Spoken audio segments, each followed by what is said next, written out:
কি ব্যাপার? আপনি ওনার গায়ের উপরে বসে আছেন কেন? আপনাকে যে কাজটা দেওয়া হয়েছিল, ইনজেকশন পুশ করতে বলা হয়েছিল, আপনি কি সেটা করছেন? জি ম্যাডাম, ইনজেকশনটা আমি দিয়ে দিয়েছি। এই তো হয়ে গেছে, আমি আসতেছি ম্যাডাম। আচ্ছা আচ্ছা ঠিক আছে, আপনি তাড়াতাড়ি কাজ শেষ করে চলে আসুন, আসামির কাছে এতক্ষণ থাকা যাবে না।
কি ব্যাপার, আপনার কাজ হয়ে গেছে ভিতরে?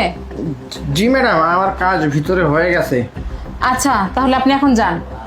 ঠিক আছে ম্যাডাম, আমি যাই। আচ্ছা।